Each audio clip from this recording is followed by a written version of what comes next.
Hey, just for fun, did you know that the Chinese language is the oldest continuously written language in the world and developed just about the time of the Tower of Babel? Go figure.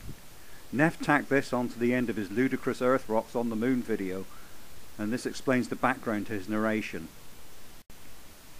Having done a response on the Earth Rocks on the Moon video, I thought this merited a response all on its own. So this is how Neph gets fun into his life. The continuity of the language, of course, is irrelevant. It is how old that the language is that is important. So Chinese started at the same time as the Tower of Babel? Chinese is one hell of a complex language with its hundreds of dialects to spring out of nowhere in the wink of a tower demolition. And Sumerian, which predated Hebrew, proved that there was not just one language when the Tower of Babel was destroyed. And guess what? The Chinese characters, the text characters for Chinese, contain the vast majority of the major events of the book of Genesis, written right into their pictographic text characters, because the Chinese worship the same God as we did in the beginning. They call him Shangdi, which is very similar to the backwards written El Shaddai from the Old Testament. Isn't that funny? Well, Chinese may well be written and read from right to left, but the pronunciation is the pronunciation. So why would you want to reverse the pronunciation? Still, let's see what we get. So what is the reverse of El Shaddai? Is it I-L? I-L? I-L? That's all the permutations I can think of. And do you know what? Not one is remotely like Shangdi.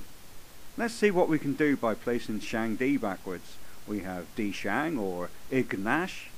Neither are remotely like El Shaddai. So what the hell are you babbling on about, Neph? And guess what? The pictographic character for the Chinese word ship, you know what it's comprised of? Other pictographic characters, which, you know what those mean? 8 persons or mouth and boat. 8 people on a boat. Isn't that something? Well, there you have it, folks. Actually, it's 8 people or mouths in a vessel. But wow, 8 people in a boat. What a unique situation. Only ever happened once in all of human history, eh, Neph? And as for 8 mouths on a boat, need I say more? So tell us, Neph, how many animals are in that pictographic character? Now, if your fairy tale were true, the pictograph would surely be of 4 men, 4 women, and many animals on a boat. And what an opportunity you missed. How come you didn't show us the pictograph? How come you haven't shown the pictographs for all the other events that allegedly depict Genesis as you claim? Probably because they're as vague as the biblical prophecies. That's why. Well, I'll do the honours and look at some of these pictographs, courtesy of a well-known Creotard site. Perhaps we will see why you were embarrassed into not showing them in your video. To me, vessel plus 8 plus mouth could equally be a tea set. And what about creation? Dust plus life plus mouth plus motion just sounds like some geezer blowing into dust. By the way, I love how it's necessary to put the most tenuous of links in parentheses in order to manufacture some smidgen of similarity. Let's look at a couple more, shall we? So we have forbidden. Tree plus command equals forbidden. Now that to me says don't cut down the forest.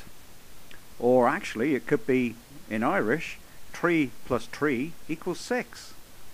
And what about righteousness? Lamb plus me. That should be shepherd, surely. And here's another thing. If pictographs in China prove a global flood and the rest of Genesis, then where are the pictographs or scripts in the countries that lie between China and the Promised Land, such as Iraq, Iran, Afghanistan, Pakistan and India? So, as with everything else for poor old Neph, vagueness is the name of the game. Science supports God's word. We've got the evidence everywhere. But the stuff you use is by no stretch of the imagination science. Anyhow, now this is what I call fun. Is what you're about to witness a first? Is Neph actually telling the truth? What do you think? I just got through eating baked chicken breast, mashed potatoes with gravy, and green peas for dinner. Is he telling the truth, or did he have a 50-pound steak? Tough call, eh? Actually, I think he was eating some of this. don't you? After all, you know what they say. You are what you eat. But you don't have to be a turnip all your life. I'd love to get you on a slow boat to China, all to myself.